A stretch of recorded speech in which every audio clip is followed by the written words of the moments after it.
My mom laughed. Your sister's child makes us proud, but yours does not.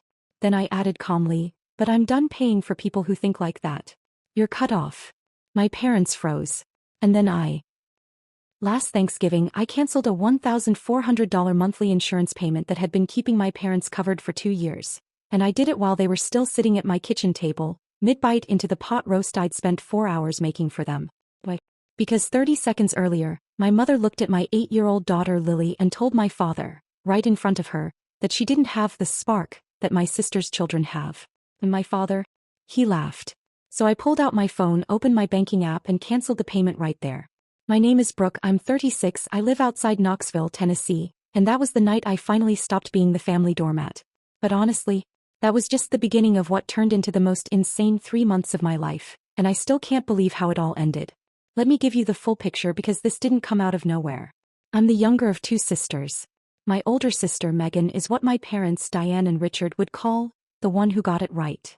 She married her college boyfriend Travis, had 2 kids, Cody and Nora. Bought a nice house, does the whole PTA thing. And look, I love my sister. Megan hasn't done anything wrong here. She's a good mom, a solid person, and what I'm about to tell you is not her fault. Remember that because it matters later. My story went differently. I married a guy named Derek when I was 23.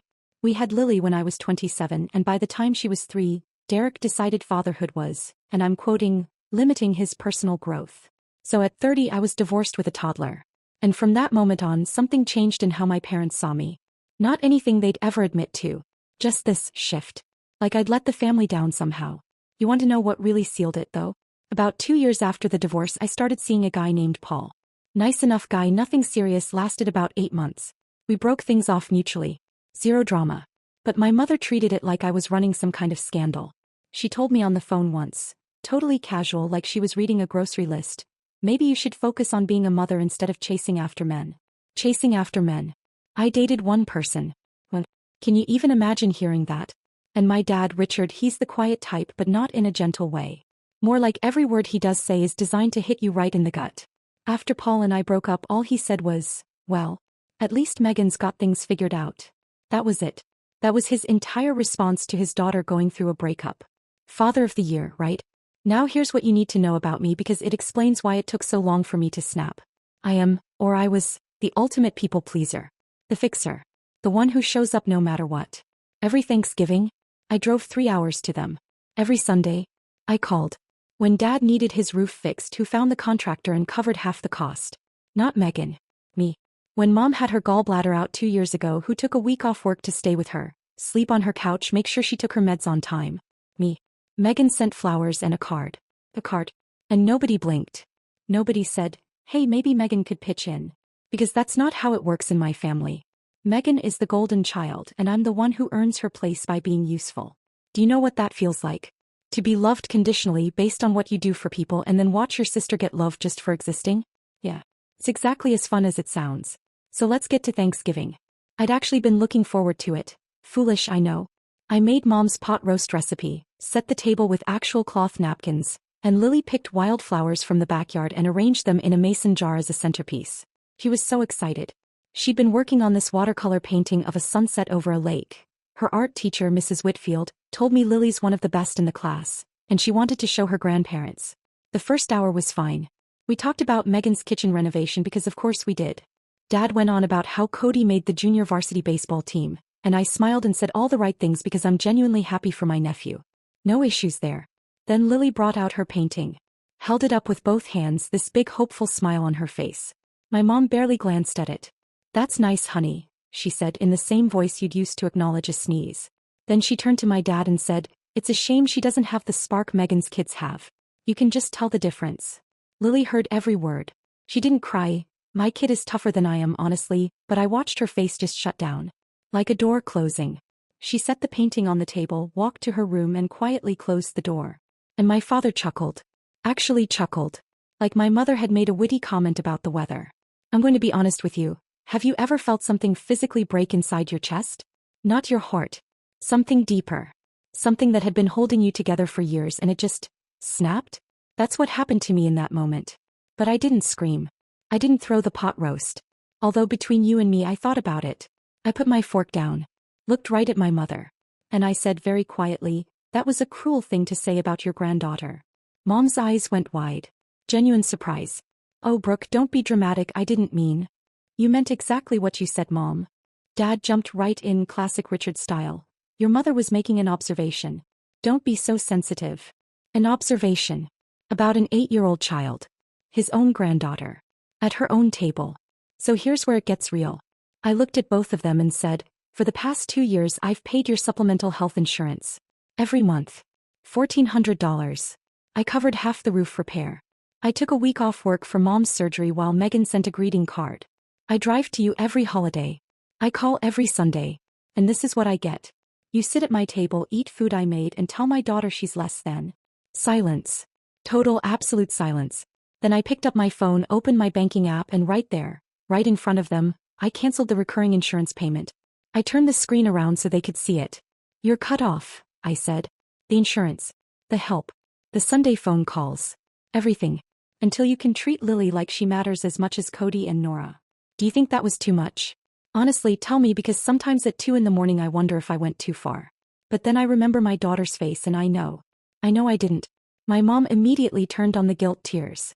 Brooke, after everything we've done for you. What, Mom? What have you done for me? Name one thing in the last 5 years. She opened her mouth. Closed it. Opened it again. Nothing came out. My dad stood up, pushed his chair back so hard it scraped the floor and said, we're leaving. And just like that they were gone. 3-hour drive home without finishing dinner. Didn't even say goodbye to Lily. Now here's where things took a turn I never expected.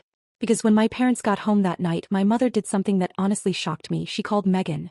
Told her some version of the story, I'm sure heavily edited in her favor. But Megan, and this is why I told you to remember that my sister isn't the villain here. Megan called me. And what she told me completely changed everything. Plus, there's someone else in my family who was about to get involved. Someone my parents absolutely did not want finding out about any of this. And when she did find out, oh, trust me, things escalated in a way nobody saw coming. I'll tell you everything because we're just getting started. So after my parents drove off into the night without even saying goodbye to Lily, I just sat there, staring at cold pot roast, wilting wildflowers, and 2 empty chairs. I wasn't even angry anymore. I was just exhausted. The kind of exhausted that sleep can't fix. Then my phone buzzed. Megan. Now honestly my stomach dropped. I figured Mom had already called her, crying, spinning the whole story to make me the villain who ruined Thanksgiving. And yeah, Mom had called her. But what Megan said, I did not see it coming. Brooke, what happened tonight? I told her everything. The comment about Lily. Dad laughing. Me canceling the insurance. And I braced myself for the lecture, the classic you know how Mom is speech. Instead Megan went quiet. Then she said, I'm honestly surprised it took you this long. Excuse me, what? I'm not blind, Brooke. I see how they treat you differently. I've seen it for years. I just didn't want to rock the boat, and that's on me. I'm sorry. You guys. My sister, the golden child, the favorite, was apologizing to me. She told me her husband, Travis, brings it up all the time. That he thinks what Mom and Dad do to me is messed up. That what Mom said about Lily was disgusting. I cried. Full-on ugly cried at my Thanksgiving table. Because I never blamed Megan. But I also never thought she noticed. Finding out she actually saw what was happening all these years. That hit harder than any insult my parents ever threw at me. Megan said she talked to our parents. I told her don't bother. She said, you've been carrying this alone too long. Let me try. So I let her. And you want to guess how that went? Olympic-level deflection from our parents. That's how. Mom cried and said I humiliated them. Dad, the man who let me pay $1,400 a month for 2 years without once saying thank you, accused me of financially manipulating them. And when Megan told them the comment about Lily was wrong, Mom's response was, we treat the girls exactly the same. Brooke is just more sensitive. The sensitive card. If I had $1 for every time my mother used that line instead of admitting she was hurtful, I could have funded their insurance for another decade. After that, about a week of silence. My parents didn't call, which was honestly a relief. Lily seemed okay. Kids are tougher than we think. But one night I caught her putting that watercolor painting face down in her desk drawer. I told her, that painting is beautiful. Anyone who can't see that has a problem with their eyes, not your art. She gave me a half smile that said she wanted to believe me but wasn't quite there. That gutted me more than anything my parents said. Then on Wednesday my phone rang at work. The caller ID said, Grandma June. My grandmother. My mother's mother. 81 years old, lives in Chattanooga with my grandfather Earl. Now Grandma June is a completely different breed of woman. Raised 4 kids, buried a son. My Uncle Randall car accident at 19, and she does not play games. She'll hug you until your back cracks and then tell you straight to your face if your potato salad needs salt. And here's an important detail. Grandma June and my mom have always had a complicated relationship. My mom spent her whole life chasing June's approval and never quite catching it. Which honestly probably explains a lot about how mom treats me, doesn't it? Funny how patterns repeat. Brooke Ellen, what is going on with your mother? That was Grandma June's opening line. What did mom tell you? I asked carefully. Your mother didn't tell me anything. Megan called me. Megan went over our parents' heads and called in the big gun. I didn't know whether to be grateful or terrified. Grandma June said she wanted to come visit me and Lily that weekend. I said of course. You don't say no to June. Nobody does. What she did not mention was that she had zero intention of just visiting me. She had a plan. And that plan included a detour. Saturday morning I'm cleaning, Lily's making a welcome sign and I get a text from Megan. Heads up. Grandma went to mom and dad's first. My heart literally stopped. I called Megan. She said Grandma June and Grandpa Earl showed up at mom and dad's house unannounced about an hour earlier. She only knew because dad called Travis in a panic. My father, the man who shows zero emotion, called my brother-in-law in a panic. That tells you everything. Grandma June arrived at my house later that afternoon. She hugged Lily for 2 solid minutes, asked to see the watercolor painting. So picture this. It's a random Tuesday evening. Lily's doing homework at the kitchen table, I'm folding laundry and there's a knock at my door. No text. No call. Just a knock. I opened it and there was my mother. Diane. Standing on my porch with no makeup on. Which, if you knew my mother, you'd understand is basically the equivalent of showing up naked. This is a woman who puts on lipstick to check the mail. Her eyes were swollen. She'd clearly been crying. Not the performance kind. The real kind.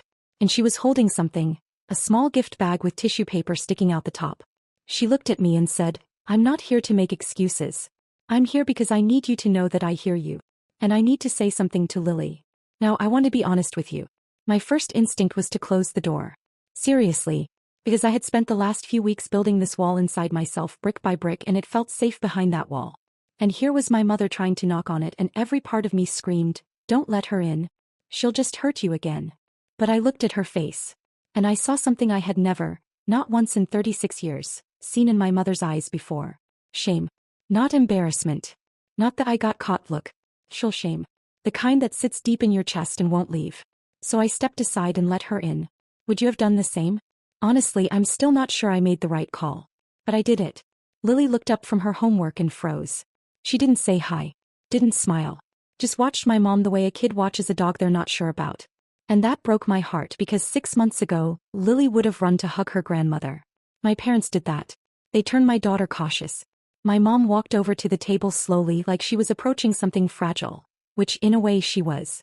She crouched down so she was eye level with Lily and said, Lily, your grandma said something terrible. Something I never should have said. Your painting was beautiful and you are talented and special and I was wrong. I'm so sorry. Lily just looked at her. Quiet. Then she said, and this is pure Lily. You made me feel like I wasn't good enough. 8 years old and she said that. Straight and clear, no hesitation. I almost lost it right there. My mother's face crumbled. She nodded and said, I know I did. And I'm going to work very hard to make sure I never make you feel that way again. Then she handed Lily the gift bag. Inside was a set of professional-grade watercolor paints. Not the cheap kids kind, real ones. The kind you'd buy for someone whose art you actually take seriously. Lily's eyes went wide. She looked at me, looked at my mom and said, thank you, Grandma. Quiet, but she meant it. She didn't hug her. Wasn't ready for that yet. But she said thank you and for that moment it was enough. After Lily took her new paints to her room, my mom and I sat at the kitchen table. He talked. Really talked. Not the deflecting, excuse-making version of my mother I'd known my whole life. A different version. She told me that after Grandma June slapped her, still can't believe that happened, she spent days just sitting with it. She said June's words about making her cold, about the pattern repeating, wouldn't leave her head. She said she'd been calling her pastor, a woman named Reverend Tate, and talking to her almost daily. And Reverend Tate apparently told her something that stuck. You can't love your children differently and then act surprised when the one you neglected stops coming around. My mom looked at me and said, I have loved you and Megan differently. I know that now. And I'm not going to sit here and pretend I don't know why. When you got divorced, I was scared. I was scared because my own mother always told me that a woman who can't keep her family together has failed. And instead of rejecting that, instead of being better, I turned it on you. I punished you for something that wasn't your fault. You guys. I sat there and listened to my mother take accountability for the first time in my entire life. No, but. No, however. No pivot to make herself the victim. Just ownership. I cried. She cried. It was messy and ugly and real. Then she said the thing I didn't expect. She said, I want to go to family counseling. With you. I already looked into it. There's a therapist in Knoxville named Dr. Prescott who specializes in mother-daughter relationships. I'll pay for it. I'll drive to you. Whatever it takes. My mother. Diane. The woman who once told me therapy was for people who enjoy complaining, asked me to go to family counseling. With her. I said yes. I mean, what else could I say? He was trying. Really trying. And after 36 years of waiting for this moment, I wasn't going to slam the door when it finally arrived. But I also said, what about Dad? Her face tightened. Your father is your father. I can't make him change. I've talked to him. Megan's talked to him. Your grandmother nearly took his head off. He won't budge. He thinks this whole thing has been blown out of proportion, and he's angry that I'm, in his words, giving in. Giving in. Like apologizing to your daughter and granddaughter for being cruel is some kind of surrender. That's Richard for you. Now here's the part that was really hard. Because even though my mom was standing in my kitchen showing more growth than I'd ever seen from her, my dad was doing the opposite. And I had to make a decision about what to do with that. Megan called me a few days later and told me Dad was digging in. He told her that Grandma June had poisoned everyone against him, and that I was tearing the family apart over nothing. Over nothing. His granddaughter being told she's less than, that's nothing to him. Megan said she tried one more time to reason with him, and he told her to mind her own business. Megan, his favorite daughter, and he told her to mind her own business. That's how deep his stubbornness runs. So about 2 weeks after my mom's visit, I made a decision. And this is the part where some of you might disagree with me, and that's okay. I actually want to hear what you think about this. I wrote my father a letter. An actual handwritten letter. I sat at my kitchen table after Lily went to bed and I wrote it over 3 hours. I told him everything. How I felt growing up in Megan's shadow. How his comment after my divorce shattered me. How watching him laugh while Mom insulted Lily was the moment I stopped trying to earn his love. I told him I wasn't angry, and honestly by that point I wasn't. I was just sad. Sad that my dad chose pride over his daughter and granddaughter. And at the end of the letter I wrote, the door is open, Dad. But I'm done walking through it to get to you. If you want a relationship with me and Lily, you know where we are. I mailed it on a Thursday. By Saturday Megan told me he'd read it. She said she walked into their house and found him sitting in his recliner with the letter in his lap, just staring at the wall. He didn't say anything to her about it. Not one word. And then silence. Weeks of silence from my father. During those weeks, though, good things were happening. My mom and I started sessions with Dr. Prescott. And I'm not going to pretend it was easy. The first session was brutal. My mom heard things about herself that made her flinch. I said things out loud that I'd been swallowing for decades. But we kept going. Every other Thursday, rain or shine. And slowly, something started to shift between us. My mom started showing up for Lily. Not in the big showy way. In the small ways that matter. She'd call Lily directly on the phone just to ask about her day. She came to Lily's school art show and stood in front of every single piece Lily had on display and asked her about the techniques she used. She told Lily in front of other parents, my granddaughter is the artist in this family. Lily beamed. Actually beamed. And Megan became this unexpected bridge between all of us. She'd check on me, check on Mom, try occasionally with Dad. Travis started bringing Cody and Nora over to my place so the cousins could spend time together without the weird grandparent tension. Our little family unit started looking different. Not perfect, but healthier. Then, about 2 months after everything blew up, something happened that I still think about almost every day. It was a Sunday morning. I was making pancakes. Lily's request, she's obsessed with blueberry pancakes, and there was a knock at the door. I figured it was Megan, she sometimes drops by on Sundays. It was my dad, Richard, standing on my porch. He looked like he'd aged 10 years. He was holding my letter, the actual letter, creased and worn like he'd been carrying it around. And folded inside it was Lily's watercolor painting. The sunset over the lake. The one she'd hidden in her drawer. My mom must have taken a photo of it and printed it for him, or maybe Grandma June sent it, I still don't know. He didn't say anything at first. He just stood there. And then this man, this stubborn, stone-faced, pride-over-everything man, his chin started trembling. And he said in this broken voice I had literally never heard before, I don't know how to do this, Brooke. I don't know how to say I'm sorry. Nobody ever taught me how. And you know what? I believed him. Not because it excused anything, but because I looked at my father and I saw for the first time not a villain. Just a man who never learned how to love out loud. A man whose own father probably never said, "I'm sorry" either. And the cycle just kept going and going until someone was brave enough to break it. I stepped onto the porch and hugged him. He held on to me like I was the only solid thing in his world. And he whispered, "Tell Lily her painting is the most beautiful thing I've ever seen." He stayed for pancakes. He sat next to Lily and asked her about every single color she used in that painting. He was awkward and clumsy and clearly had no idea what he was doing. But he was there. He was trying. Is everything perfect now? No. My dad still has a long way to go. He's not great at feelings and he probably never will be. My mom and I still have hard days in therapy. There are 36 years of stuff to unpack and that takes time. But here's what I know for sure. My daughter knows she is valued. She knows her mother will fight for her. She knows her grandmother is learning to be better. And she knows her grandfather, awkward, stubborn, difficult grandfather, thinks her painting is the most beautiful thing he's ever seen. Grandma June, by the way, put that watercolor on her refrigerator just like she promised. It's still there. She sends me photos of it sometimes with messages like, "Tell my great-granddaughter her art makes me smile every single morning." And Derek, my ex, I did eventually write him back. I kept it short. I said, "Thank you for saying that about Lily. She's lucky to have people who see her." He didn't respond and that's okay. Some things don't need a whole conversation. Sometimes a moment of decency is enough. Last week Lily painted a new watercolor. It's our whole family. Me, her, Megan, Travis, Cody, Nora, Grandma June, Grandpa Earl, my mom and yes, my dad. Everyone standing together under a big sky full of color. She taped it to the wall above her desk. She didn't hide this one. That's my story. All of it. The messy, complicated, painful, sometimes funny, mostly exhausting, ultimately hopeful truth of it. Thank you so much for listening to all of this. Honestly, it means more than you know just to share it. If you like this story, I'd really love a like. It helps more people see it. And if something about it bothered you or you would have done something differently, I genuinely want to hear that too. Drop it in the comments. Tell me what you think. Would you have forgiven your parents? Would you have sent that letter? Was I too soft? Too hard? I want to know.